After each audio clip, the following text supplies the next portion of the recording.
मेरे प्यारे विद्यार्थियों, आज से हम बहुत महत्वपूर्ण मॉक टेस्ट सीरीज शुरू करने जा रहे हैं। जैसा कि मैंने बताया है, 1 फरवरी 2024 से एग्जाम वाली क्लास में हम लोग यूपी पुलिस स्पेशल के लिए जो टेस्ट सीरीज आरंभ कर रहे हैं। ये इसलिए खास है क्योंकि आज से लेकर के अगले 15 दिनों तक ये लगातार मॉक टेस्ट सीरीज चलती रहेगी।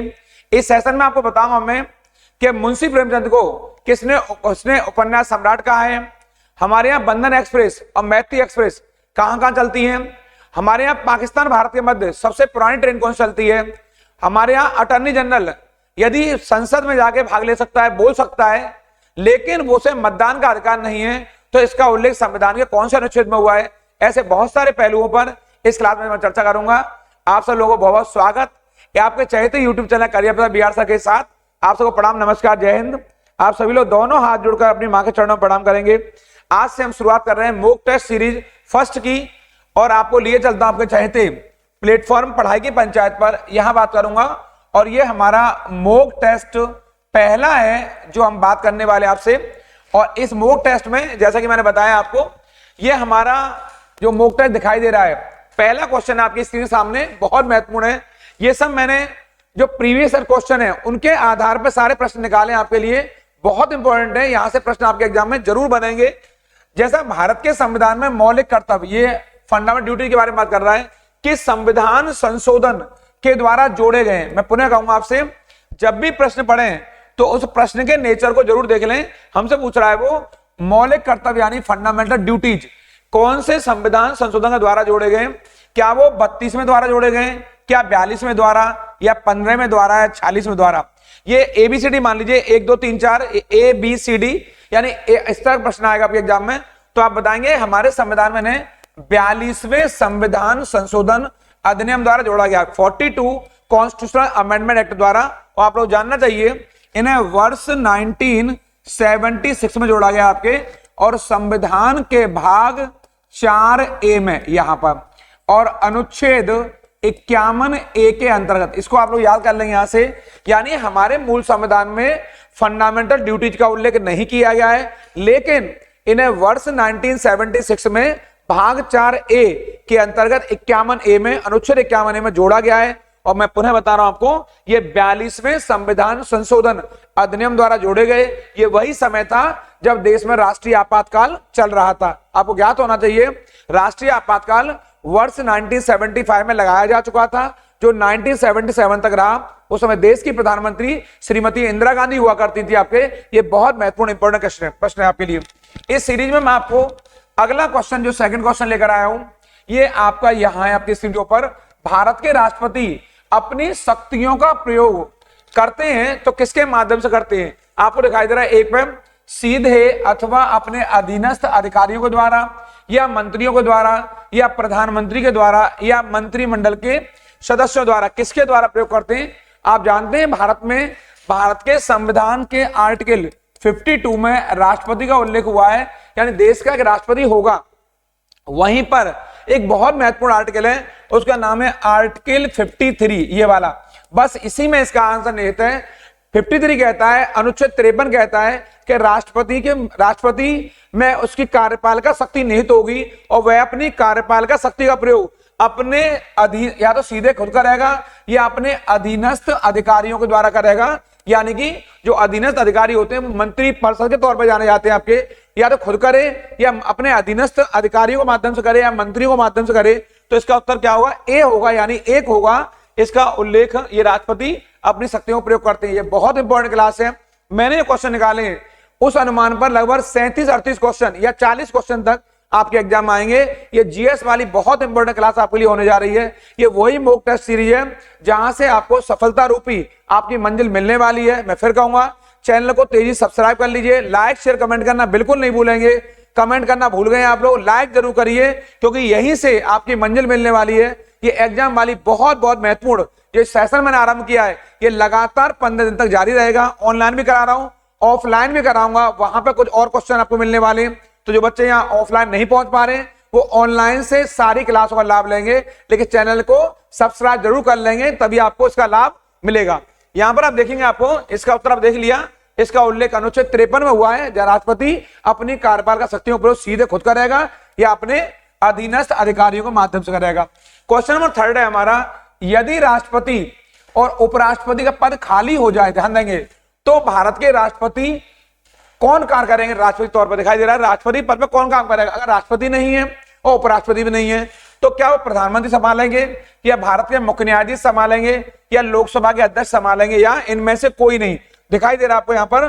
तो ऐसी स्थिति में जब राष्ट्रपति नहीं है और उपराष्ट्रपति भी नहीं है, तो ऐसी स्थिति में भारत के मुख्य न्यायाधीश ये पद संभालेंगे आपके। इसका उत्तर दूसरा यानी कि CJI, chief justice of India, Bharat के मुख्य न्यायाधीश पद को संभालते हैं। ये बहुत इंपॉर्टेंट है। आपको पता है हमारे यहाँ पर जब राष्ट्रपति और उपराष्ट्रपति पद पर नहीं होते हैं, किसी कारण से दोनों पद रिक्त हो जाते हैं, तो ऐसी स्थिति में उस समय भारत के मुख्य न्यायाधीश सीजेआई राष्ट्रपति के पद को संभालते हैं कार्यवाहक तौर पर। और ऐसा अभी तक देश में एक ही बार हुआ है जब भारत में मुख्य न्यायाधीश ने इस पद को संभाला है, और वो भारत के मुख्य न्यायाधीश और कोई नहीं बल्कि आपके ये मोहम्मद हिदायतुल्लाह, एम हिदायतुल्लाह रहे, मोहम्मद हिदायतुल्लाह रहे, जब इन्होंने कार्यवाहक तौर पर राष्ट्रपति के पद को संभाला। बहुत आपके लिए इंपॉर्टेंट है, मोहम्मद हिदायतुल्लाह ये उस समय सीजेआई हुआ करते थे और इन्होंने इस पद को संभाला है। विस्तार से चर्चा मैं अगली क्लास में करूंगा। फिलहाल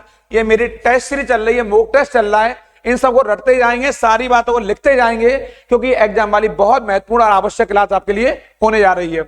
इस क्रम में हम आगे चलेंगे। आपके यहां से एक विधेयक ये रहा जो संसद में प्रस्तुत किया जाता है, कौन सी क्रिया के बाद वो अधिनियम यानी कानून बन जाता है? आखिर वो कौन सी क्रिया है जिसे हम संसद में लाते हैं? संसद माने लोकसभा राज्यसभा होती है। क्या संसद के दोनों सदनों के द्वारा पारित हो जाने पर, या राष्ट्रपति अपनी सहमति दें तो हो जाएगा, या जब प्रधानमंत्री इस पर हस्ताक्षर कर दें, या सर्वोच्च न्यायालय इसे केंद्रीय संसद के अधिकार में होना घोषित कर दे? कौन सी स्थिति है जब संसद किसी विधेयक को पारित कर दे, पास कर दे, तो वो कानून बन जाएगा, एक्ट बन जाएगा, अधिनियम बन जाएगा? तो वो एक ही स्थिति है, और उस स्थिति का नाम है जब राष्ट्रपति उस पर अपने हस्ताक्षर कर दें। यहां पर ये वाला महत्वपूर्ण आप जानते हैं। बिलों की प्रक्रिया के बारे में, जब बिल पास हो जाता है तो हमारे संविधान के अनुच्छेद 111 में ये रहा, बहुत बहुत महत्वपूर्ण, इसको रट लेंगे। संविधान के अनुच्छेद 111 111 रट के जाएंगे। 111 में विधेयकों पर सहमति देना, विधेयकों को पुनर्विचार के लिए भेजना, इन सब का उल्लेख आपके 111 में हुआ है। यह बहुत इंपॉर्टेंट है। राष्ट्रपति ने यदि संसद द्वारा किसी विधेयक पर अपनी सहमति दी है तो कानून का रूप ले लेता है। यह बहुत महत्वपूर्ण है। इस बात का उल्लेख संविधान के अनुच्छेद 111 में हुआ है। बिल्कुल इस बात को आप लोग रट कर जाएंगे, इसलिए इसका उत्तर यह दूसरा वाला होगा, बी वाला होगा। इस क्रम में हम आगे बढ़ेंगे। एक सांसद की सीट को रिक्त घोषित किया जा सकता है यदि वह सदन से लगातार कब तक अनुपस्थित रहे। ये पूछ रहा हमसे, आखिर किसी सांसद को कब अयोग्य घोषित कर दिया जाएगा, कब निष्कासित कर दिया जाएगा, कितने दिन तक यदि वो ना आए तो? क्या वो 6 माह ना आए, क्या वह 2 माह ना आए, क्या वह 3 माह ना आए, क्या वो 1 वर्ष ना आए? कौन सी स्थिति में उसको निष्कासित कर दिया जाएगा, उसको डिस्क्वालीफाई कर दिया जाएगा? तो इसका सही उत्तर है 2 माह। क्या उत्तर है? 2 माह इसका सही उत्तर है। यानी कि लगातार 60 दिन तक यदि वह संसद के किसी सेशन में, सेशन माने होता है सत्र, अगर वो नहीं भाग लेता है तो उसको अयोग्य घोषित कर दिया जाएगा। बहुत इंपॉर्टेंट है। अगर वो 60 दिन तक सेशन में लगातार भाग नहीं लेता है तो उसको अयोग्य मान लिया जाएगा पे। और इसका उल्लेख स्पष्ट तौर पर हमारे संविधान में हुआ है। ये मैं आपको पीछे बता चुका हूं आपके इसके बारे में। कोई सदस्य अगर 60 दिन तक लगातार नहीं पहुंचे तो उसको अयोग्य माना जाएगा। और इसका निर्णय कौन करेंगे? सदन के स्पीकर करते हैं इस बारे में निर्णय आपके। और आपको ये जानना चाहिए, बहुत महत्वपूर्ण है। यहाँ से आपके हमारे यहाँ पर यही प्रावधान विधान मंडलों के संदर्भ में भी हुआ है। कहां पर हुआ है? विधान मंडलों के संदर्भ में भी हुआ है। और अगर आप चाहें तो आर्टिकल इसके बारे में, अगर संसद के बारे में बात करेंगे, यहां पर संसद के बारे में बात करेंगे, यहां संसद के बारे में बात करेंगे तो अनुच्छेद 101। और अगर मैं बात कर दूं आपके यहां पर विधान मंडलों के बारे में बात करूं, विधान मंडल यानी कि राज्यों के मामले में, तो इसका उल्लेख हुआ है आपके 191 में। यहां पर ये बहुत दोनों आर्टिकल इंपॉर्टेंट है आपके लिए। यहां पर यानी संसद का आएगा तो 101 मारेंगे, और अगर विधानमंडल का आएगा तो इसको थोड़ा सा 190 कर लेंगे, 190 का 1 कर लेंगे आपके यहां से। ये दोनों आर्टिकल आपके लिए इंपॉर्टेंट है। और आपको देख लेंगे यहां से, ये इसको थोड़ा सा यहां से आर्टिकल मिटा देंगे। यहां से आर्टिकल में आगे लिखने, यहां पे यहां कर देंगे, इसको आर्टिकल यहां करेंगे, आर्टिकल यहां कर देंगे और ये भी आर्टिकल ही है। आर्टिकल माने अनुच्छेद होता है आपके यहां से। ये दो आर्टिकल आपके लिए बहुत इंपॉर्टेंट है।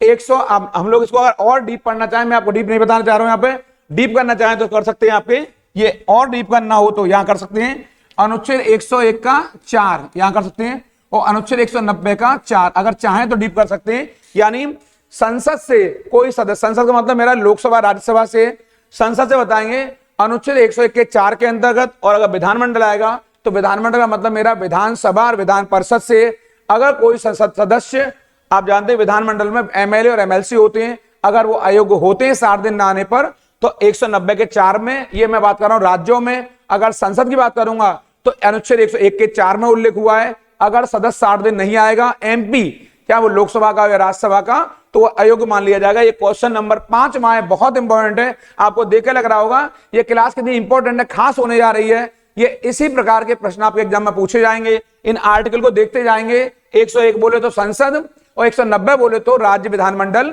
यानी एमएलए एमएलसी, यानी कि विधानसभा विधान परिषद।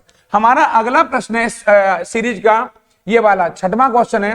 राज्यसभा में होते हैं यहां पर, ये देखेंगे 280 सदस्य, जिनमें 20 सदस्य भारत के राष्ट्रपति द्वारा नॉमिनेट मनोनीत होते हैं, ये पहला। 275 सदस्य, 18 सदस्य राष्ट्रपति द्वारा मनोनीत होते हैं, ये दिखाई दे रहा है। 250 सदस्य, जिनमें 12 सदस्य राष्ट्रपति द्वारा मनोनीत होते हैं। 252 सदस्य, जिसमें 12 सदस्य राष्ट्रपति द्वारा मनोनीत होते हैं। वो कह रहा है राज्यसभा का उल्लेख हमारे यहाँ संविधान के अनुच्छेद आर्टिकल कौन से में, 80 में यहाँ पर किया गया है। 80 के 1 में ऐसे गठन का प्रावधान है यहाँ पर, कहां पर, राज्यसभा, जिसके अनुसार सदस्यों की संख्या कितनी होगी, 250 हो सकती है, आप जानते हैं।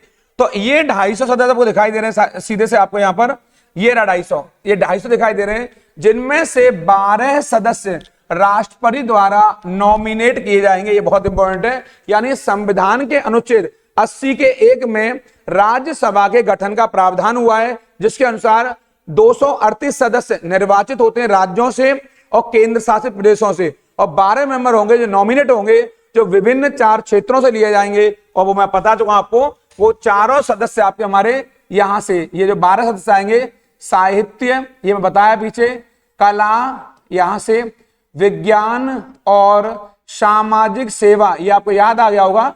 इन 4 क्षेत्रों से ये 12 सदस्य लिए जाएंगे। इनको आप याद कर लेंगे। जो विद्यार्थी हमारे, जो सारे प्रिय विद्यार्थी पहले दिन बैठ रहे हैं इस मॉक टेस्ट सीरीज में, वो जरूर इस चैनल को सब्सक्राइब कर लेंगे, ताकि ये पूरी मॉक टेस्ट सीरीज आप तक मिल सके। ये बिल्कुल निःशुल्क है, बिल्कुल फ्री है, आपसे कोई चार्ज नहीं लिया जा रहा है। 15 मॉक टेस्ट आप तक पहुंचाए जाएंगे। अभी मैं आपके जीएस के करा रहा हूं, इसके बाद में हिंदी के मॉक टेस्ट भी आपको देने वाला हूं, वो आपके लिए बहुत इंपॉर्टेंट होंगे। आगे आने वाले दिनों में 10 टेस्ट मैं आपके लिए हिंदी के भी लाने वाला हूं, वो बहुत बहुत इंपॉर्टेंट होंगे। इसको इंपॉर्टेंट कर लेंगे। यहां से 250 सदस्य हैं, जिसका आपके राज्यसभा बारे में उल्लेख है यहां से। इस क्रम में हम आगे चलेंगे। भारत सरकार, कौन सा अधिकारी भारत सरकार का संसद का सदस्य न होते हुए भी ये रहा, वो संसदीय कार्रवाई में भाग ले सकता है। क्वेश्चन नंबर 7 है। आप जानते हैं कौन सा मेंबर है जो संसद का मेंबर नहीं होता है फिर भी वह संसदीय कार्रवाई में भाग ले सकता है? क्या वो उपराष्ट्रपति है, क्या अटॉर्नी जनरल है, क्या नियंत्रक मालिका परीक्षक है, या चुनाव आयुक्त है? ये अटॉर्नी जनरल होता है आपके।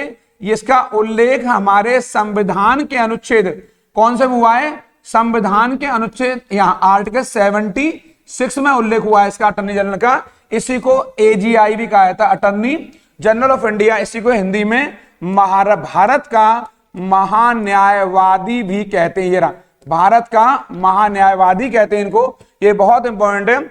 और मैं आपको बता रहा था कि संसदीय कार्य में भाग लेने का अधिकार रखता है ये, तो इस बात का उल्लेख कहां हुआ है कि महान्यायवादी संसदीय कार्य में भाग ले सकता है?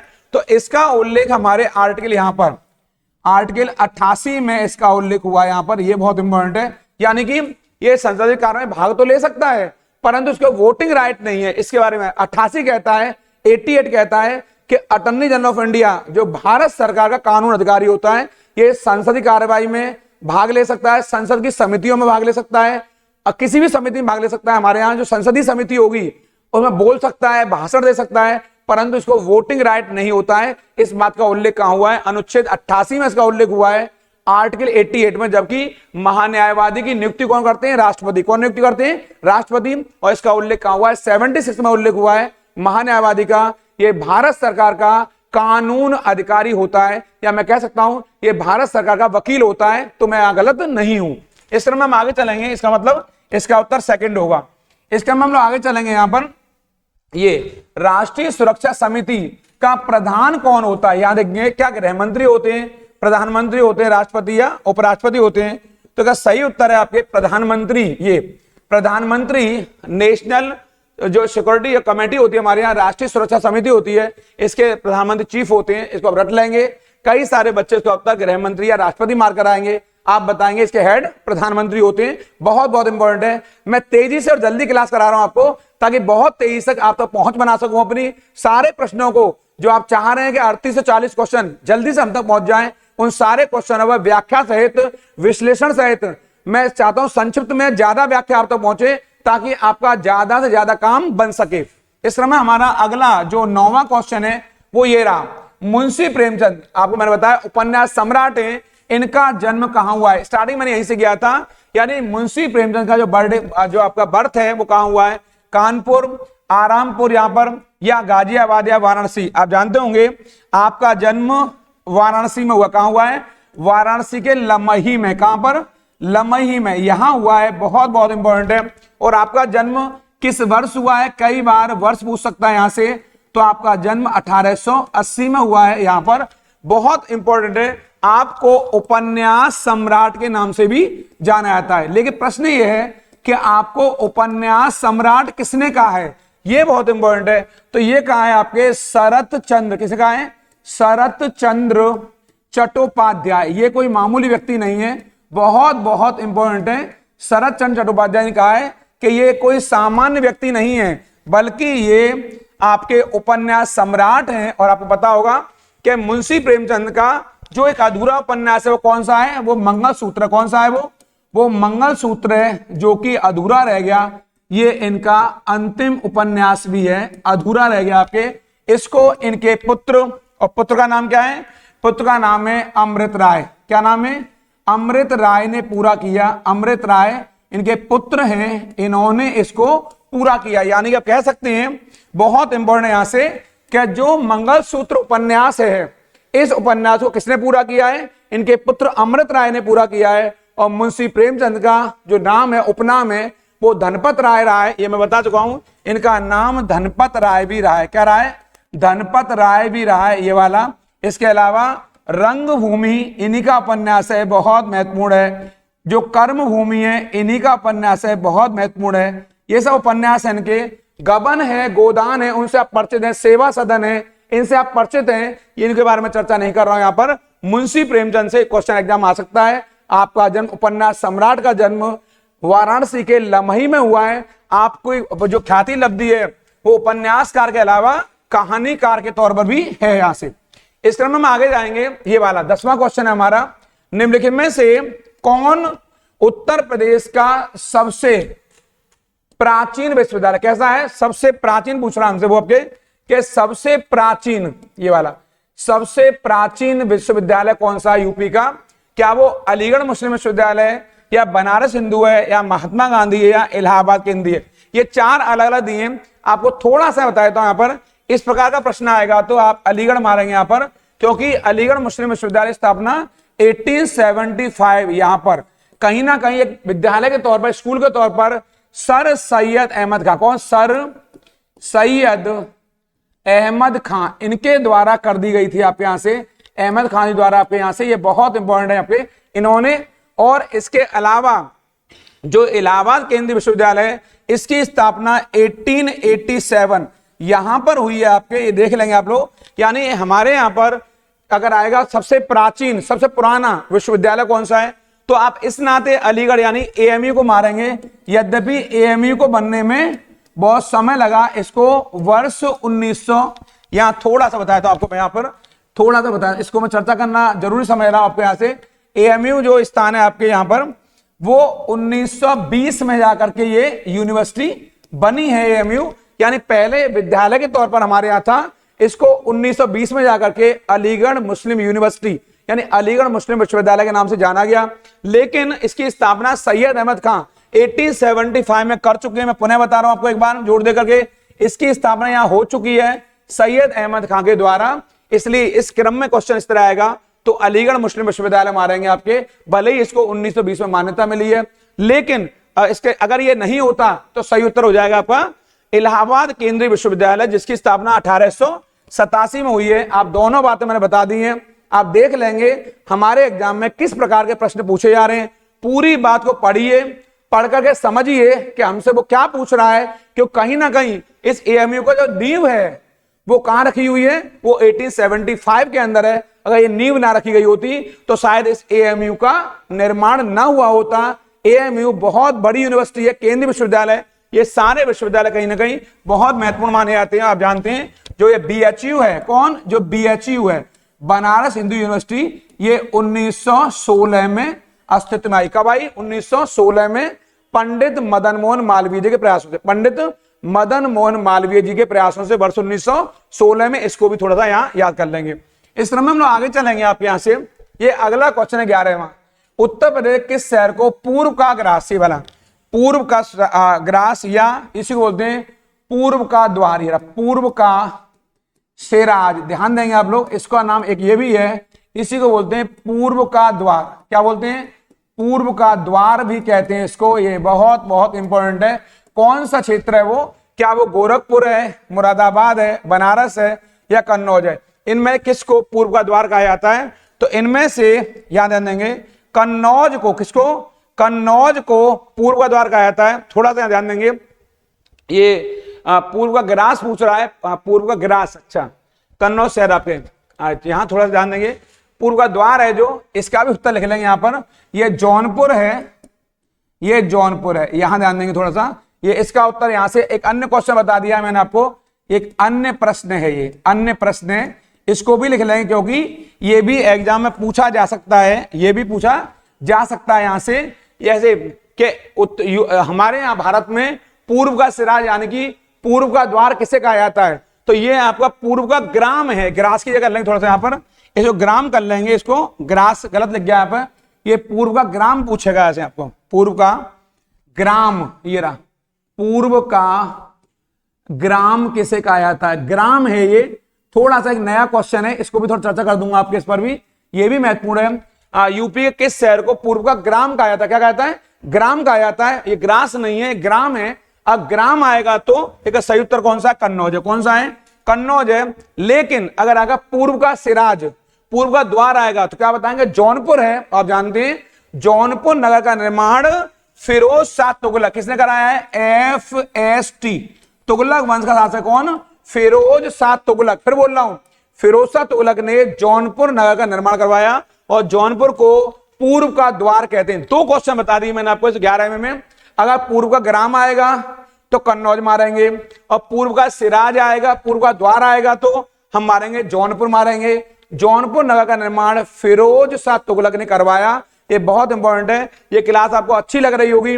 कन्नौज को इत्र की राजधानी, कन्नौज को सेंट की राजधानी माना जाता है। इस पूरी श्रृंखला में मॉक टेस्ट में आपको आनंद आना चाहिए, एक से एक बढ़कर आपके लिए प्रश्न आने चाहिए, क्योंकि ये श्रृंखला ऐसी है, आपको जितने अधिक क्वेश्चन मिलेंगे उतने ही आपके लिए कम है। ये बात आपको माननी पड़ेगी। मैं पहले ही कह चुका हूं कि इन मंजिलों को प्राप्त करने के लिए आपको लगातार कड़ी मेहनत करनी पड़ेगी। जितना मैटर मिल जाए आपको एग्जाम के दिनों में उतना ही कम है, लेकिन मैटर वो होना चाहिए जो टू द पॉइंट हो, सेलेक्टिव हो, लेकिन वो एग्जाम वाला हो। तो ये चर्चा कर रहा हूं मैं आपसे, ये सारा एग्जाम वाला मैटर है, वही मैटर है जहां से प्रश्न लगातार आ रहे हैं या बिल्कुल आने वाले हैं। इसलिए मैं कह रहा हूं ये क्लास आपके लिए बहुत महत्वपूर्ण और खास है। इस क्रम में हम आगे चलेंगे। यहां से किस पड़ोसी देश को लैंड ऑफ थंडर, ये दिखाई दे रहा है आपको, लैंड ऑफ थंडर ड्रैगन भी कहा जाता है? क्या वो बर्मा है, यहां दिखाई दे रहा है? क्या वो नेपाल है, बांग्लादेश है या भूटान है?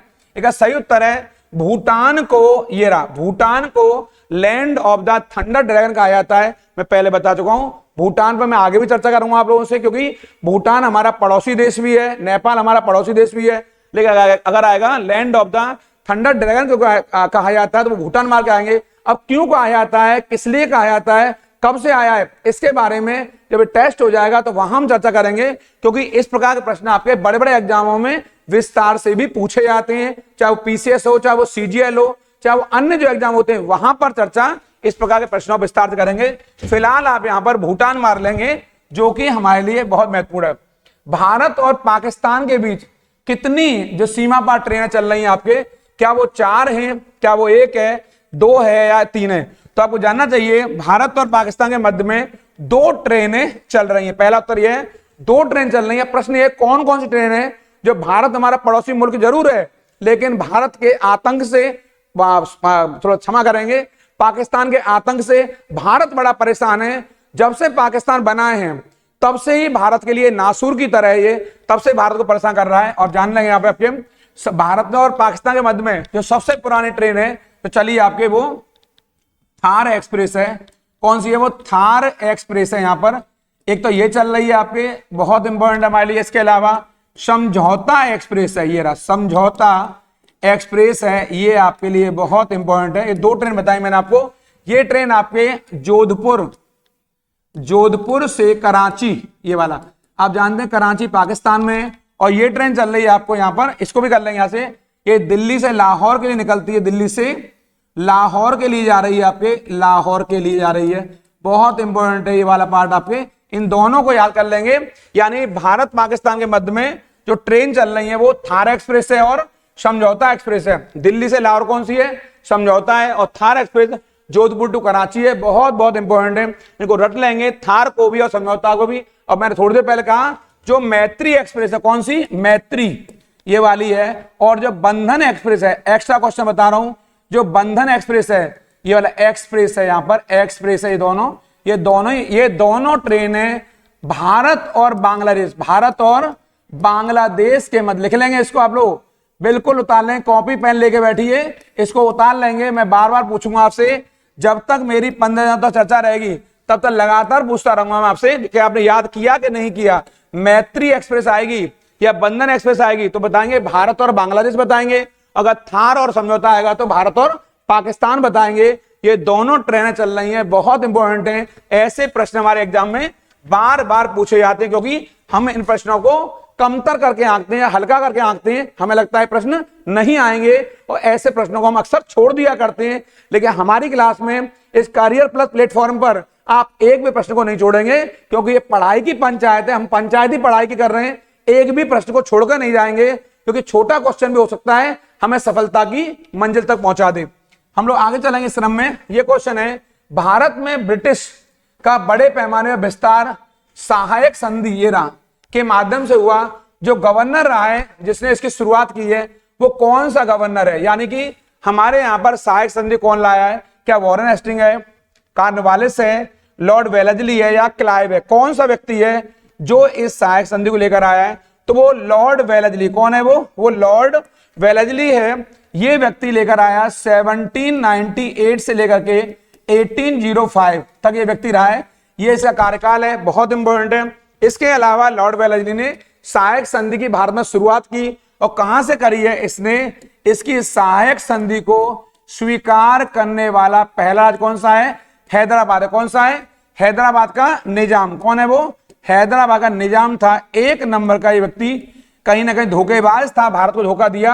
1798 में इसने सबसे पहले सहायक संधि पर हस्ताक्षर किए। ये बहुत बहुत इंपॉर्टेंट है। इसको सारे मेरे प्रिय विद्यार्थी जितने मुझे देख रहे हैं सुन रहे हैं, इसको उतार लेंगे, इंपॉर्टेंट कर लेंगे।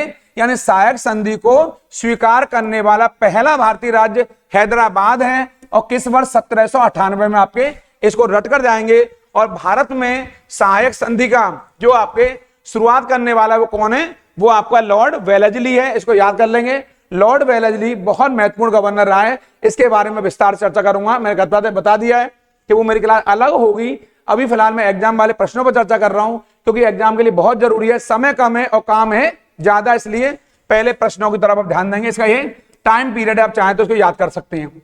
हम लोग आगे चलेंगे। गुरु गोविंद सिंह की मृत्यु के बाद, इनकी मृत्यु के बाद गुरु की संस्था समाप्त हो गई। बिल्कुल सही बात है, 10वें गुरु है ये। सिखों का नेतृत्व उनके विश्वसनीय कौन से शिष्य ने किया? क्या रणजीत सिंह ने किया है, बंदा बहादुर जी ने किया है, अजीत सिंह ने किया है या जुझार सिंह ने किया है? आपको जानना चाहिए इनमें से अजीत सिंह और जुझार सिंह इनके दोनों पुत्र हैं। जोरावर फतेह अली इनके पुत्र हैं, आपको पहले बता चुका हूं। इनमें से सही उत्तर बंदा बहादुर है। ये वही शिष्य था जिसने मुगलों को घुटने टेकने के लिए मजबूर कर दिया। बंदा बहादुर ने गुरु गोविंद सिंह की मृत्यु के बाद, गुरु गोविंद सिंह सिखों के 10वें गुरु हैं, और गुरु गोविंद सिंह की मृत्यु के बाद बंदा बहादुर ने सिखों को नेतृत्व दिया और मुगलों को कहीं ना कहीं घुटनों के बल ला दिया। बंदा बहादुर ने दिखाया कि कैसे सिख समुदाय के लोग एक होकर के, और अगर मुगलों ऐसे शक्तिशाली लोगों को भी घुटनों के बल ला सकते हैं, उन्हें नाकों चने चबा सकते हैं आपके। ये बहुत बड़ी इंपॉर्टेंट बात थी। और ये बंदा बहादुर ये गुरु गोविंद सिंह के बाद आए और गुरु गोविंद सिंह सिख समुदाय के 10वें और अंतिम गुरु रहे हैं। पाकिस्तान नाम सबसे पहले, ये रहा, सबसे पहले किसके द्वारा गढ़ा गया? यहां पर इस शब्द को गढ़ने वाला कौन है? क्या इकबाल है, मोहम्मद अली जिन्ना है, या चौधरी रहमत अली है, या मौलाना आजाद हैं? ये बहुत कई बार एग्जाम में पूछा गया इस प्रकार का प्रश्न। तो इसका सही उत्तर है चौधरी रहमत अली। ये सही उत्तर है इसका। चौधरी रहमत अली वो व्यक्ति है जिसने सबसे पहले यहां पर 1933 में, ये व्यक्ति है जिसने कैम्ब्रिज यूनिवर्सिटी में, कहां पर? कैम्ब्रिज यूनिवर्सिटी में। कहां है ये कैम्ब्रिज यूनिवर्सिटी कहां है आपके? ये आपके इंग्लैंड में। कहां पर है ये लंदन में है आपके, लंदन में। यहीं पर पहली बार पाकिस्तान शब्द का उल्लेख हुआ किया है। और उस पंपलेट का नाम है, ये रहा, मैं लिख देता हूं यहां पर, नाउ अभी, ये रहा, अभी या कभी नहीं। ये पंपलेट का नाम है, अभी या कभी नहीं। ये वाली बहुत इंपॉर्टेंट है। नाउ और नेवर, नाउ और ये वाला और नेवर, ये पंपलेट थी जो इसने जारी की थी यहाँ पे, कहां पर? आपके लंदन में। और कहा हमें पाकिस्तान शब्द को गढ़ा है इसने यहाँ पहली बार आपके। और पाकिस्तान शब्द के लिए इसने 5 नाम दिए जो आपके लिए बहुत इंपॉर्टेंट है, जानना चाहिए। वो 5 कौन कौन से प्रांत थे? और वो 5 प्रांत आपके उत्तर क्षेत्र में, आपके उत्तर भारत में, ये उत्तर भारत से ले लिए 5 जो क्षेत्र थे आपके, ये 5 क्षेत्र यहां से लिए गए आपके यहां से। और ये क्षेत्र थे आपके, शुरू में नाम आपके इसका पाकिस्तान था, इस तरीके से ये नाम था। बाद में ई की मात्रा जोड़ी गई है आपके यहां पर। और पा का मतलब यहां पंजाब से है। किससे है? पा का मतलब पंजाब से है। आ का मतलब यहां पर अफगानिस्तान से है, ये वाला अफगानिस्तान से। कौन सा अफगानिस्तान? ये वो अफगानिस्तान है जो कि उत्तर पश्चिमी सीमा प्रांत है, उत्तर पश्चिमी सीमा प्रांत, ये वाला पार्ट है आपके यहां से, इसकी बात हो रही है यहां पर। और इसके अलावा का मतलब हमारा कश्मीर से यहां पर, और ता का मतलब यहां पर आपके पाकिस्तान, या सा का मतलब सिंध से यहां पर, और आपके तान का मतलब बलूचिस्तान से। ध्यान देंगे आप लोग यहां पर, ये 5 क्षेत्र हैं। और इसी को बाद में पाकिस्तान तौर पर शुद्ध कर दिया, यानी कि शुद्ध और आध्यात्मिक क्षेत्र, ये वाला पाकिस्तान वाला यहां से, जो कि बाद में आतंक का दूसरा नाम बन गया। इसको रट लेंगे पाकिस्तान। पंजाब, अफगानिस्तान कौन सा? उत्तर पश्चिमी सीमा प्रांत वाला। कश्मीर, सिंध क्षेत्र और बलूचिस्तान को मिलाकर के क्या बन जाएगा? पाकिस्तान बन जाएगा। ध्यान देंगे। और बाद में तो यहां तक कह दिए गए आपके कि कहीं ना कहीं इसके अंतर्गत अफगानिस्तान को, ईरान को और आपके तजाकिस्तान को मिलाया जाएगा, जिसको मिला के पाकिस्तान बनेगा। हालांकि ऐसा हो नहीं सका। अब बताएंगे पाकिस्तान शब्द को गढ़ने वाला कौन है आपके, जिसका नाम है आपके इकबाल, मोहम्मद अली इकबाल नाम है, जो मैंने आपको ऊपर बता दिया है। ये रहा, इकबाल नहीं है, इकबाल नहीं है, ये आपका नाम है चौधरी रहमत अली है, जिसने इस शब्द को पहली बार गढ़ा है। चौधरी रहमत अली ने। इसका उत्तर क्या है? चौधरी रहमत अली। और मैंने 5 क्षेत्र बता दिए जो कि पहली बार चौधरी रहमत अली ने लंदन में कैम्ब्रिज विश्वविद्यालय में बताए, या इसको पहली बार उल्लेखित किया यहां पर। इस क्रम में हम आगे चलेंगे। रविन्द्रनाथ टैगोर ने अपनी नाइटहुड की उपाधि किस विरोध में छोड़ दी आपके? कैबिनेट, या जलियांवाला बाग, या रॉलेट, या साइमन? थोड़ा जल्दी से बता रहा हूं, समय का अभाव है, समय सीमा है यहां पर, इसलिए तेजी से बता रहा हूं। विस्तार वाली क्लास में बाद में चर्चा करूंगा आपसे। बताने के लिए बहुत कुछ है। एक सही उत्तर है आपके कौन सा? जलियांवाला बाग हत्याकांड के बाद रविन्द्रनाथ टैगोर ने, गुरुदेव ने, यह हत्याकांड कब हुआ है? 13 अप्रैल 1919 को हुआ। इसके बाद इन्होंने अपनी उपाधि को अंग्रेजों को वापस कर दिया। जलियांवाला बाग हत्याकांड बहुत बड़ा माना जाता है। गुरुदेव रविन्द्रनाथ टैगोर ने अंग्रेजों से प्राप्त नाइटहुड की उपाधि को, सर की उपाधि को वापस कर दिया कि मेरे भाइयों पर अत्याचार हो रहा है, मुझे आपकी उपाधि ये नहीं चाहिए। आप इस क्रम में हम आगे चलेंगे आपके यहां से। गोदावरी नदी का उद्गम, उद्गम मान होता है निकास बिंदु कौन सा है? निकास, एग्जिट पॉइंट, ओरिजिन क्या है इसका? उद्भव क्या है? मध्य प्रदेश से, छत्तीसगढ़ से, महाराष्ट्र से, या उड़ीसा से? तो सही उत्तर इसका क्या है? इसका उद्गम बिंदु महाराष्ट्र से है। कहां से है? महाराष्ट्र से है। महाराष्ट्र में नासिक जिला है, वहीं पर क्या है आपके त्र्यंबक की पहाड़ी है। क्या है?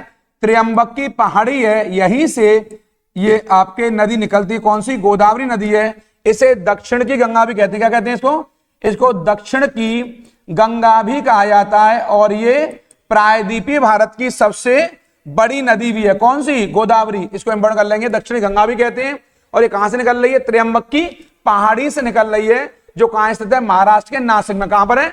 महाराष्ट्र के नासिक में है। और ये दक्षिण भारत की सबसे बड़ी नदी है। कौन सी? गोदावरी, या प्रायद्वीपीय भारत की सबसे बड़ी नदी है गोदावरी। ये इसका उत्तर महाराष्ट्र हो जाएगा यहां से। इस क्रम में हम लोग आगे चलेंगे। भारत की सबसे बड़ी मीठे पानी की झील कौन सी है? क्या वो डल झील है, लोकटक है, या चिल्का है, या वुलर है? पहली बात तो आप जानना चाहिए, डल झील कहां पर है? जम्मू कश्मीर में। पहली बात तो यही है। लोकटक कहां पर है? आपके मणिपुर में। बहुत इंपॉर्टेंट है, ये मिलाने के लिए आता है। चिल्का कहां पर है? आपके उड़ीसा में। ये बहुत इंपॉर्टेंट है, आपके यहां से उड़ीसा में पड़ेगा। वुलर कहां पर है? आपके जम्मू और कश्मीर में। ये बहुत इंपॉर्टेंट है यहां से। अब पूछ रहा है मीठे पानी की, तो मीठे पानी की भारत की सबसे बड़ी झील कौन सी है? वुलर है। कौन सी है? वुलर झील है आपके। और एक बात ध्यान रखें, वुलर वो झील है जो कि झेलम नदी से होकर गुजरती है।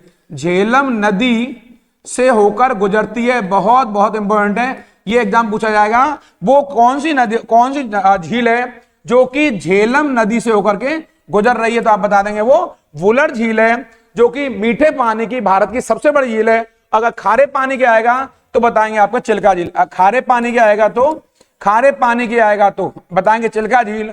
और लोकटक झील हमारे उत्तर पूर्व में, उत्तर पूर्व में, उत्तर पूर्वी भारत की मीठे पानी की सबसे बड़ी झील है। मीठे पानी की कहां पर? उत्तर पूर्व में। ये रहा नॉर्थ ईस्ट में, हमारे नॉर्थ ईस्ट भाग में मीठे पानी की सबसे बड़ी झील कौन सी? लोकटक है, जो कि हमारे मणिपुर राज्य में स्थित है। मणिपुर हमारा बहुत अच्छा राज्य है, उत्तर पूर्व का महत्वपूर्ण क्षेत्र है। अभी किसी कारण से चर्चाओं में रहा है, वहां कुछ अराजक तत्वों ने हिंसा फैलाई वहां पर, उस पर हम चर्चा नहीं करेंगे यहां पर।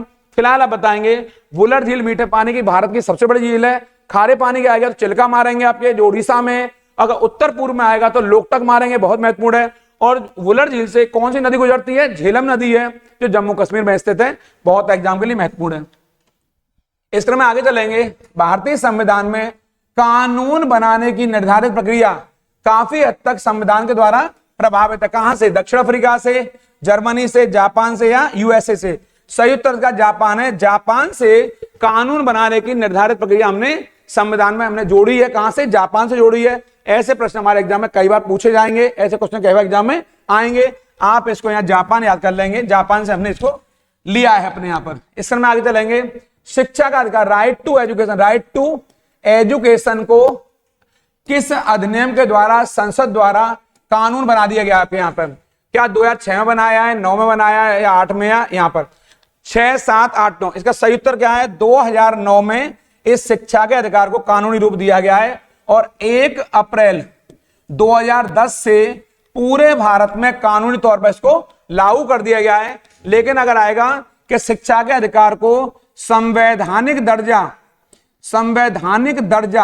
कब दिया गया, तो आप बताएंगे वर्ष 2002 में दिया गया है। यहां पर ये बहुत महत्वपूर्ण है। संविधान के अनुच्छेद 21A के अंतर्गत, 24 आर्टिकल 21A के अंतर्गत ये संवैधानिक दर्जा दिया गया आपके। इस समय हमारे प्रधानमंत्री आदरणीय अटल बिहारी वाजपेयी रहे, जिनके नेतृत्व में शिक्षा के अधिकार को संवैधानिक अधिकार का दर्जा दिया गया, कॉन्स्टिट्यूशनली राइट का दर्जा दिया गया। लेकिन इसे कानूनी रूप का दर्जा दिया गया 2009 में। और इस समय हमारे प्रधानमंत्री आदरणीय डॉक्टर मनमोहन सिंह जी रहे, जिनके प्रयासों से शिक्षा के अधिकार को कानूनी रूप दिया गया है 2009 में। और 1 अप्रैल 2010 से शिक्षा के अधिकार को पूरे भारत में लागू कर दिया गया है। इस क्रम में हम लोग अगला क्वेश्चन है हमारा ये रहा, जो महाराज सवाई जय सिंह ये रहे, इनके द्वारा, ये जय सिंह द्वितीय नाम है इनका, खगोलीय वेधशाला कहां बनाई गई है? उज्जैन में, शिमला में, भरतपुर में, या जोधपुर में? तो ये हमारी खगोलशाला कहां पर है? उज्जैन में। कहां पर है ये? उज्जैन में है। इसके अलावा जयपुर में, दिल्ली में, मथुरा में भी बनाई गई है आपके। इन्हें आपके वेधशाला कहते हैं, बहुत महत्वपूर्ण है। दिल्ली में तो जंतर मंतर है, इसी को जंतर मंतर बोलते हैं।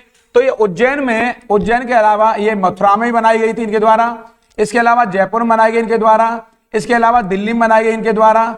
ये वेधशालाएं, इन्हें आप लोग जंतर मंतर के नाम से भी जानते हैं। किस नाम से? जंतर मंतर के नाम से भी जानते हैं। ये हमारे एग्जाम के लिए बहुत महत्वपूर्ण और खास बातें हैं जिन्हें आप यहां से याद कर लेंगे। इसको उज्जैन, ये वाली उज्जैन में स्थित है। यहां पर इस विकल्प में देखेंगे तो उज्जैन सही है। आगे चलेंगे हम लोग आपके 2011 की जनगणना के अनुसार यूपी का कौन सा जिला है जो सबसे ज्यादा आबादी वाला है? गोरखपुर है, लखनऊ, इलाहाबाद या बरेली? सही उत्तर किसका कौन सा है? सही उत्तर इसका आपके इलाहाबाद है। कौन सा? इलाहाबाद सही उत्तर है। यहाँ की जनसंख्या लगभग 60 लाख है। कितनी है?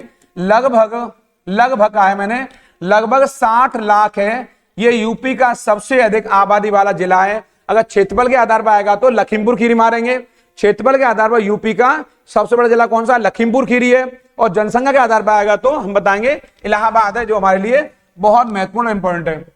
इनमें से किस रियासत ने 1947 में पाकिस्तान में मिलने की घोषणा कर दी, लेकिन बाद में वहां जनमत संग्रह हुआ, रेफरेंडम हुआ है, उसके बाद वो उसे भारत में आने के लिए मजबूर होना पड़ा? मैं बता रहा हूं आपको, भारत की वो एक रियासत है जो जनमत संग्रह के आधार पर यहां लाई गई है, आपके रामपुर, जूनागढ़, फरीदकोट या पोरबंदर। इसको आप रटकर जाएंगे मेरे कहने से। वो रियासत आपके जूनागढ़ है, ये वाली। कौन सी? जूनागढ़ है। जूनागढ़ के शासक ने, जो बहुत महत्वपूर्ण था, उसने पहले पाकिस्तान में मिलने की बात कह दी, और लेकिन बाद में जूनागढ़ में क्या हुआ? जनमत संग्रह हुआ, रेफरेंडम हुआ, और जनमत संग्रह के आधार पर जूनागढ़ को भारत में मिलाया गया। आप जानते होंगे जम्मू कश्मीर को विलय पत्र के आधार पर। और आप जानते हैं इसके अलावा जो एक क्षेत्र हमारे यहाँ और है, कौन सा? हैदराबाद है। वहां सैनिक कार्रवाई की गई है, अब पुलिस कार्रवाई की गई थी हैदराबाद में। 3 रियासतों को अलग अलग तरीके से, जम्मू कश्मीर को विलय के आधार पर, जूनागढ़ को जनमत संग्रह के आधार पर, और हैदराबाद को पुलिस कार्रवाई के द्वारा अर्थात सैन्य कार्रवाई के द्वारा भारत में मिलाया गया है। ये तीनों बता दिए मैंने आपको। इस क्रम में हमारा जो अगला प्रश्न है, यहां दिखाई दे रहा है आपको, ये 25वां क्वेश्चन है। भारतीय राज्यों में से किसमें कर्क रेखा नहीं गुजरती है? राजस्थान, त्रिपुरा, मिजोरम, उत्तर प्रदेश। आप जानते हैं मैंने पीछे पढ़ाया है, कर्क रेखा भारत के 8 राज्यों, कितने राज्यों से? 8 राज्यों से होकर गुजरती है आपके। और इस क्रम में कौन सा है? इस क्रम में आपके उत्तर प्रदेश से ये नहीं गुजरती है, यानी राजस्थान से गुजरेगी, त्रिपुरा से, मिजोरम से, अन्य राज्यों से गुजरेगी आपके। ये मैं पीछे बता चुका हूं, इस पर विस्तार चर्चा बाद में करूंगा आपसे, यहां नहीं कर रहा हूं। फिलहाल आप जान लेंगे कर्क रेखा भारत के 8 राज्यों को गुजरती है। मैं पीछे में बताया है, आप मैं एक बार और बताता हूं आपके। ये गुजरात है, ये राजस्थान है, यहां से जाएगी आपके। इसके अलावा आपके मध्य प्रदेश है, छत्तीसगढ़ है। शॉर्ट में लिख रहा हूं, थोड़ा सा मैं इनको, समय का अभाव है इसलिए थोड़ा शॉर्ट में बता दे रहा हूं आपको इन 8 राज्यों के बारे में, कि वो 8 राज्य कौन कौन से हैं आपके, जहां से गुजरती है आपके। गुजरात, राजस्थान, मध्य प्रदेश, छत्तीसगढ़। इसके अलावा आपके यहाँ पर झारखंड, यहां से गुजरती है। इसके अलावा पश्चिम बंगाल है, वेस्ट बंगाल है आपके। इसके अलावा आपके यहाँ पर त्रिपुरा है, ये त्रिपुरा, और आपके मिजोरम है यहां से। इन राज्यों से, यानी कि गुजरात, राजस्थान, मध्य प्रदेश, छत्तीसगढ़, झारखंड, पश्चिम बंगाल, वेस्ट बंगाल बोलते हैं, त्रिपुरा और मिजोरम, इन राज्यों से, 8 राज्यों से कर्क रेखा गुजरती है। इनके अलावा कोई भी राज्य आएगा वहां से ट्रॉपिक ऑफ कैंसर नहीं गुजरती है। ये हमारे लिए इंपॉर्टेंट है, इनको आप देख लेंगे यहां से। इस क्रम में हम आगे देखेंगे यहां से, इनमें से भारतीय राज्यों में से किस राज्य में द्विसदनीय विधानमंडल नहीं है? 2 सदन वाला। यूपी में है, जम्मू कश्मीर में रहा है, अब नहीं है। तमिलनाडु या कर्नाटक? तमिलनाडु में द्विसदनीय विधानमंडल नहीं है। आप जान लेना, वर्ष 1986 में से समाप्त किया गया था जम्मू कश्मीर या तमिलनाडु में, और जम्मू कश्मीर में वर्ष 2019 में इसको हटा दिया गया है आपके। जम्मू कश्मीर में फिलहाल इस तरह का प्रश्न आएगा तो आप तमिलनाडु मारेंगे, क्योंकि जम्मू कश्मीर में रही है द्विसदनीय, और वर्ष 1986 में आपके तमिलनाडु में इसको हटाया गया से। तो यूपी में द्विसदनीय है, कर्नाटक में है, जम्मू कश्मीर में द्विसदनीय विधानमंडल अब नहीं रहा है, विधानसभा, विधान परिषद। तो इस प्रकार के प्रश्न को आप देख लेंगे यहां से। ऐसे आएगा तो आप सीधे तौर तमिलनाडु मारेंगे। यद्यपि वर्तमान समय में जम्मू कश्मीर में भी विधान परिषद नहीं है, इसको थोड़ा देख लेंगे यहां से। मैं लिखा 2019 में यहां पर से विधान परिषद को हटा दिया गया है, और 5 अगस्त 2019 को जम्मू कश्मीर को 2 भागों में बांटा गया। इन्हें यूनियन टेरिटरी बना दिया, लद्दाख और जम्मू कश्मीर के तौर पर। अब देख लेंगे थोड़ा यहां से, यहां पर इसका उत्तर मारेंगे तमिलनाडु, यद्यपि इसका उत्तर जम्मू कश्मीर में भी ये नहीं है, या ध्यान देंगे इस बात पर। इस क्रम में हम आगे चलेंगे यहां से। भारत के संविधान सभा की संघ शक्ति के अध्यक्ष कौन थे? हमारे यहाँ बहुत सारी समितियां हैं संविधान बनाने वाली। कुल समितियों की संख्या कितनी, आपको याद आना चाहिए। कुल समितियों की संख्या 22 रही है। कितनी रही है? कुल समितियां 22 रही हैं, रट लेंगे इसमें से। इनमें से 8 समितियां बहुत महत्वपूर्ण रही, जिनके द्वारा संविधान के निर्माण में बड़ी भूमिका निभाई गई है और बाकी समितियां उप समितियां रही, सहयोगी समितियां रही हैं। तो इसका अध्यक्ष कौन है संघ का? क्या राजेंद्र प्रसाद जी हैं, कृपलानी जी हैं, हमारे पटेल बाबा हैं, या हमारे नेहरू जी हैं? सही उत्तर क्या है इसका? जवाहरलाल नेहरू, जो कि संविधान की संघ शक्ति समिति के चेयरमैन थे, अध्यक्ष थे। मैंने बताया कुल समितियां कितनी थी? 22 थी, जिनमें से 8 समितियां मुख्य समितियां थी जिन्होंने संविधान निर्माण में महत्वपूर्ण भूमिका निभाई। इनमें से ड्राफ्ट कमेटी, जिसे मसौदा समिति भी कहते हैं, बहुत महत्वपूर्ण थी, जिन्होंने संविधान निर्माण को अंतिम रूप दिया। उसके अध्यक्ष डॉक्टर भीमराव अंबेडकर जी रहे। प्रारूप समिति के चेयरमैन, जिन्हें संविधान का निर्माता या संविधान का शिल्पी भी कहा जाता है। इसको आप देख लेंगे, ऐसे क्वेश्चनों को, ऐसे प्रश्न लगातार हमारे एग्जाम में पूछे जाते हैं। प्राचीन गणित की पुस्तक गणेश सार संग्रह किसके द्वारा लिखी गई है? भास्कराचार्य द्वारा, महावीराचार्य, आर्यभट्ट या ब्रह्मगुप्त? इसके लेखक और कोई नहीं बल्कि हमारे महावीराचार्य हैं। इन्होंने आपके गणित सार संग्रह को लिखा है। एकदम से रट लेंगे, एक लाइन में आपके, इसको छोड़ के नहीं जाएंगे यहां से। महावीराचार्य ने इसकी रचना करी है। इसमें आप आगे देखेंगे किसने एक अंग्रेजी पुस्तक ये अनलैशिंग इंडिया लिखी है आपके, और ये इन्होंने कहा है 25 से 30 वर्षों में भारत एक महाशक्ति यानी सुपर पावर बन सकता है। कैसे बन सकता है, ये किस विद्वान ने बताया है, इसके बारे में बात करें। नाम क्या है? अनलैशिंग इंडिया। क्या वो वीरप्पा मोइली हैं, एस.एम. कृष्णा है, शशि थरूर है, या मनोहर पारिकर जी हैं? तो आप बताएंगे। इसके राइटर हैं आपके वीरप्पा मोइली। कांग्रेस के बहुत बड़े नेता है वीरप्पा मोइली, बहुत बहुत वेरी मोस्ट इंपॉर्टेंट है। आप द्वितीय प्रशासनिक सुधार आयोग के अध्यक्ष भी बनाए गए थे एआरसी के 2005 में। कौन? वीरप्पा मोइली। इन्होंने ही अनलैशिंग इंडिया को लिखा है और कहा है भारत अगले 25 से 30 वर्षों में कैसे सुपर पावर बन सकता है। इसके बारे में पूरी बातें आपने तथ्यात्मक तौर पर तर्क शक्ति के साथ में लॉजिकली बताई हैं। ये बहुत इंपॉर्टेंट है। ये क्लास आपको बहुत अच्छी लग रही हो, मैं पूरा भरोसा है आपके, इसलिए कह रहा हूं इस चैनल को जल्दी सब्सक्राइब करिए। लाइक शेयर कमेंट करना बिल्कुल नहीं भूलेंगे। कमेंट करके मुझे बताइए और आपके लिए कौन कौन सी व्यवस्थाएं दूं और कौन कौन से नए प्रश्न बताऊं जिससे आपका काम बन सकता है। मैं तो आपके लिए बहुत महत्वपूर्ण प्रश्न निकाल चुका हूं जो आपके एग्जाम में आने वाले हैं। इसके अलावा आप भी मुझे सुझाव द्वारा अपने सहयोग से बता सकते हैं कमेंट के द्वारा कि आपके लिए कौन से और नए प्रश्न मैं यहां बताऊं। आप प्रश्न लिख के भेजिए, उन सबकी मैं व्याख्या यहां कराऊंगा आपको। वैसे मैं आपके लिए एग्जाम वाले प्रश्न निकाल चुका हूं पहले ही आपके। इसको यहां देख लें, वीरप्पा मोइली। हमारा अगला प्रश्न है यहां पर, प्रसिद्ध सूफी संत शेख सलीम चिश्ती की दरगाह यूपी में कहां है? जौनपुर में है, कन्नौज में, या फतेहपुर सीकरी में, या बाराबंकी में? तो शेख सलीम चिश्ती अकबर के समकालीन माना जाता है यहां पर, और ये फतेहपुर सीकरी में आपकी दरगाह स्थित है। फतेहपुर सीकरी बहुत महत्वपूर्ण है। यहीं पर जोधाबाई महल, पंचमहल, बीरबल महल, ऐसे बहुत सारे महल स्थित हैं। और इसी फतेहपुर सीकरी में बुलंद दरवाजा स्थित है, जो कि भारत का सबसे बड़ा ऊंचाई पर स्थित दरवाजा भी है। ये फतेहपुर सीकरी में इनकी दरगाह बनी हुई है। हिमालय का तीसरा सबसे बड़ा ये आपका कौन सा हमारा जो पर्वत है आपके, तीसरा सबसे बड़ा जो हमारा पर्वत शिखर, ये शिखर है आपके, कौन सा पर्वत शिखर है सबसे ऊंचा आपके यहां से? क्या वो लाओस से, मकालू है, माउंट फूजी है, या कंचनजंगा है? सही उत्तर क्या है इसका? कंचनजंगा है। ये सबसे ऊंचा जो कि सिक्किम में स्थित है। और आप जानते होंगे सबसे ऊंचा पर्वत शिखर हिमालय कौन सा है? वो आपके माउंट एवरेस्ट है। कौन सा है वो माउंट एवरेस्ट है। परंतु ये कहां स्थित है? ये नेपाल में स्थित है। कहां स्थित है ये नेपाल में स्थित है, जिसका नाम क्या है? माउंट एवरेस्ट, जो कि हिमालय का सबसे ऊंचा है और जो दुनिया का भी सबसे ऊंचा पर्वत शिखर है। ये जो कंचनजंगा है ये आपके भारत के सिक्किम राज्य में स्थित है। हम आगे चलेंगे। यूपी का राजकीय फूल कौन सा है इनमें से? गुलाब, गेंदा, चमेली या पलाश? आपको जानना चाहिए वर्ष 2000 में उत्तराखंड के बनने के बाद हमारा फूल खत्म हो गया और पलाश को हमने अपना राजकीय फूल वर्ष 2011 में बनाया। यहां पर इसको आप याद कर लेंगे, वर्ष 2011 में पलाश को हमने अपना राजकीय फूल बनाया है। तो आप कहेंगे उत्तराखंड का फिर कौन सा राजकीय फूल है वर्तमान समय में? तो कौन सा है वो? ब्रह्म कमल। कौन सा है वो ब्रह्म कमल है। ये आपके उत्तराखंड का राजकीय फूल है, क्योंकि उत्तराखंड भी हमारा छोटा भाई है। इसको भी पढ़ लेंगे आपके। ये उत्तराखंड, यूके माने यूनाइटेड किंगडम नहीं है, मेरा मतलब यहां पर उत्तराखंड से है, उत्तराखंड राज्य से है। और इसका राजकीय पुष्प कौन सा है? ब्रह्म कलम है। ब्रह्म कलम है आपके, जो है ब्रह्म कमल है। थोड़ा सा सही कर लेंगे इसको, ये ब्रह्म कमल है यहाँ पर, ये ब्रह्म कमल है। थोड़ा सही कर लेंगे इसको, ये ब्रह्म कमल है, ब्रह्म कमल है। सही करेंगे इसको, यहां से ब्रह्म कमल है ये उत्तराखंड का। हमारा कौन सा है? ये पलाश है। 2011 से पहले यूपी का सन 2000 से पहले राजकीय पुष्प जो हमारा था वो ब्रह्म कमल ही हुआ करता था, लेकिन जब से ये अलग हुआ है हमसे तब से ब्रह्म कमल उत्तराखंड का हो गया है और 2011 में हमारा कौन सा बन गया है, पलाश हो गया है। ये बहुत हमारा महत्वपूर्ण आपका पुष्प है। मनुष्यों में पित्त का उत्पादन किस अंग में होता है? पित्त का, क्या पेट में, अग्नाशय में, जिगर में या पित्ताशय में?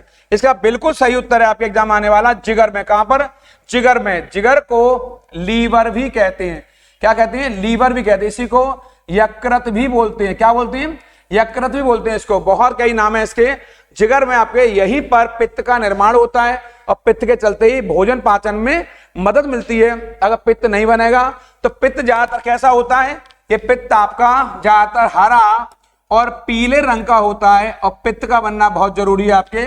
इसी के चलते भोजन पाचन में हमें मदद मिलती है। और ये कहां बनता है? जिगर में।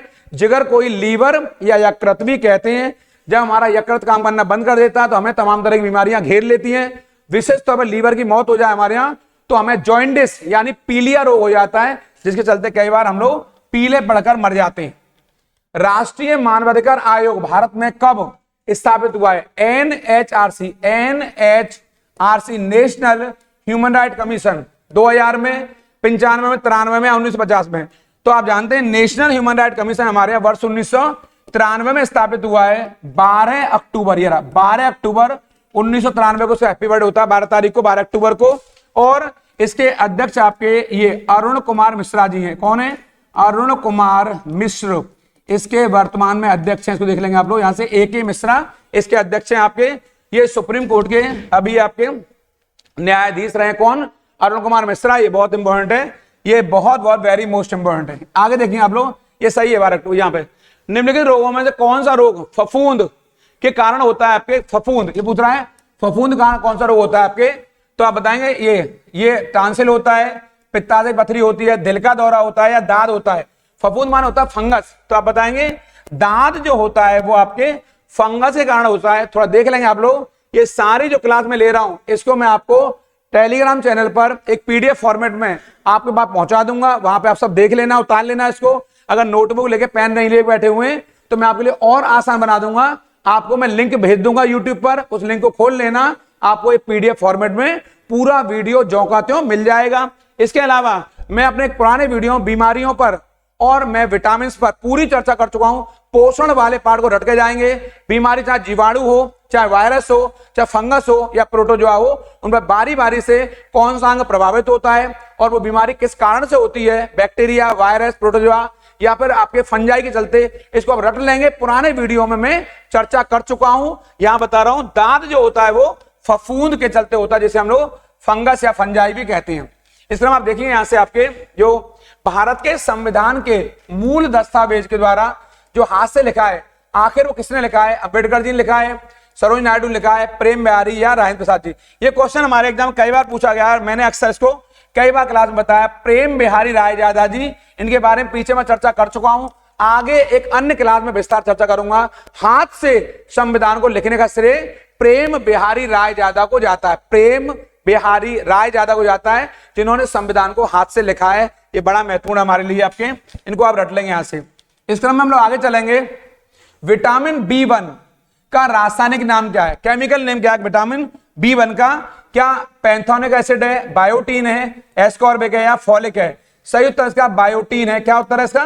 बायोटीन इसका सही नेम है। और इसके चलते बालों का झड़ना बहुत इंपॉर्टेंट है।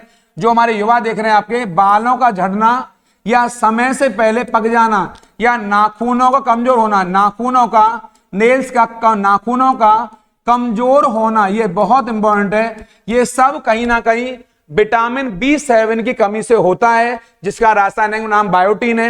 अब आपके मन में आ रहा होगा कि बाल सभी के झड़ रहे हैं, मेरे भी झड़ रहे हैं आपके, मैं भी कुछ ना कुछ लेने का प्रयास कर रहा हूं। आप लोग विटामिन लीजिए, आप लोग ड्राई फ्रूट ले सकते हैं, आप लोग अभी जो चल रहा चीज, जैसे हम लोग खाते हैं पिज्जा में चीज बहुत महत्वपूर्ण है, अंडे की जर्दी है और हरी पत्तेदार सब्जियां, शाकाहारी बच्चों के लिए हरी पत्तेदार सब्जियां, दूध बहुत महत्वपूर्ण है आपके, उसे वो ले सकते हैं। उसके चलते बालों का झड़ना कम हो जाएगा।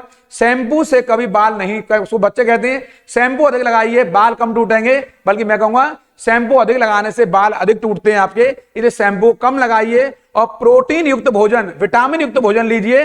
और खनिज पोषण जितना होता है हमारा वो लीजिए, आपके बाल कम टूटेंगे और सफेद भी देरी से होंगे आपके, और आपके नाखून भी मजबूत हो जाएंगे। यहां से इसका उत्तर बायोटीन है, यहां देख लेंगे। इस क्रम में आगे चलेंगे। ये हॉकी के दिग्गज ये मेजर ध्यानचंद का जन्म कहां पर हुआ है? कानपुर में हुआ है, लखनऊ में हुआ है, इलाहाबाद में हुआ है, प्रयागराज में हुआ है, यानी कि इलाहाबाद में। कहां पर हुआ है? इलाहाबाद में आपका जन्म हुआ है। बहुत महत्वपूर्ण है, मेजर ध्यानचंद जी जन्म जो हुआ है आप जानते हैं 29 अगस्त को। कब हुआ है? 29 अगस्त को हुआ है यहां पर। और आपके हैप्पी बर्थडे के उपलक्ष्य में ही हमारे यहां पर क्या मनाया जाता है? हमारे यहां राष्ट्रीय खेल दिवस मनाया जाता है। राष्ट्रीय खेल दिवस 29 अगस्त को ही मनाया जाता है। ये वेरी मोस्ट इंपोर्टेंट है, बहुत महत्वपूर्ण है। आपके रहते ही वर्ष 1928 में भारत ने एम्स्टर्डम यहां पर ओलंपिक में पहली बार यहां पर स्वर्ण पदक जीता ओलंपिक का। काई में आपके हॉकी में, काई में हॉकी में पहली बार भारत ने यहां पर स्वर्ण पदक। उसके बाद 1932 में दोबारा फिर जीता। उसके बाद 1936 में पुनः जीता। लगातार भारत ने ये स्वर्ण पदक जीत करके हैट्रिक बनाई आपके 28, 32 और 36 में। आपके यहां से इसको रट कर जाएंगे। ये एम्स्टर्डम में आपके, और ये लॉस एंजल्स अमेरिका का शहर है। कौन सा? लॉस एंजल्स आपके। और ये आपका बर्लिन है। कौन सा है ये? बर्लिन है। जब आपके बहुत महत्वपूर्ण कौन?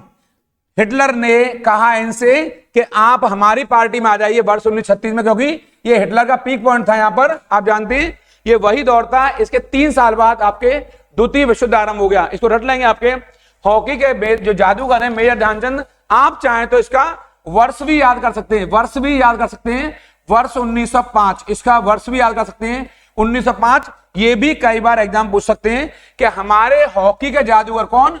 हॉकी के जादूगर, काय के जादूगर? हॉकी के जादूगर हमारे जो रहे हैं भारत के दिग्गज, इनका जन्म 29 अगस्त को तो होता ही है आपके। और किस वर्ष हुआ है आपके? वर्ष 1905 में हुआ है आपका जन्म। इसको भी याद कर लेंगे। और आपके नेतृत्व में यहीं पर कहीं ना कहीं आपके रहते हुए 1928, 1932, 1936 में भारत ने ओलंपिक का स्वर्ण पदक जीता, गोल्ड मेडल जीता। इसलिए ये बधाई के पात्र हैं हमारे। और आपका जन्म इलाहाबाद यानी कि आज के प्रयागराज में हुआ है। इलाहाबाद का नाम क्या हो गया? नया प्रयागराज हो गया है। ऐसा एक अन्य महत्वपूर्ण वीडियो मैं आपके लिए बहुत जल्दी लेकर आ रहा हूं।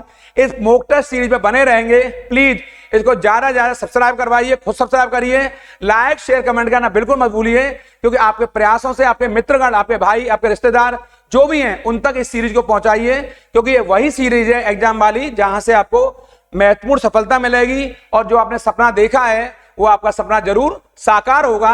इसलिए इस चैनल को सब्सक्राइब कर लीजिए। उन लोगों का जरूर ख्याल रखिए जो आपका ख्याल रखते हैं। प्रणाम, नमस्कार।